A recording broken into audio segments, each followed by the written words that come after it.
ایک دعا اولیاء اللہ نے لکھی ہے جو یونس علیہ السلام کی دعاؤں میں سے دعا ہے کہ جب کسی کے اوپر غم جو ہے نا بہت زیادہ آ جائے اور اس کی عقل معاف ہو جائے، سمجھ نہ آئے میں کیا کروں، ہر طرف اندھیرا نظر آئے،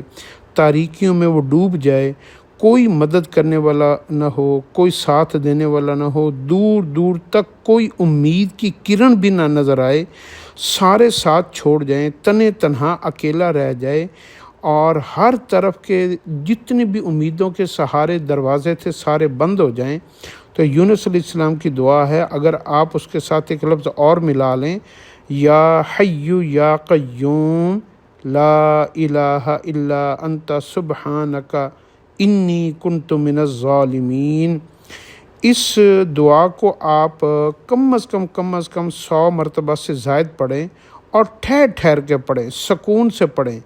اور پھر آپ دیکھیں مسلسل پڑھتے رہیں جب تک آپ کا غم ختم نہیں ہوتا، آپ کی مشکل حل نہیں ہوتی، تو آپ دیکھیے گا جو آپ کا غم کا جو ڈیوریشن ہے نا، دورانیے ہیں، وہ اتنا مختصر ہو جائے گا۔ یعنی اگر وہ غم آپ کے اوپر مہینے کے لیے، 2 کے لیے، سال کے لیے آیا نا، تو سال والا غم مہینے میں ختم ہو جائے گا، مہینے والا غم ہفتے میں ختم ہو جائے گا، اور ہفتے والا غم دن میں ختم ہو جائے گا، اور ایک دن والا غم گھنٹے میں ختم ہو جائے گا، اور گھنٹے والا غم آپ کا منٹوں میں ختم ہو جائے گا۔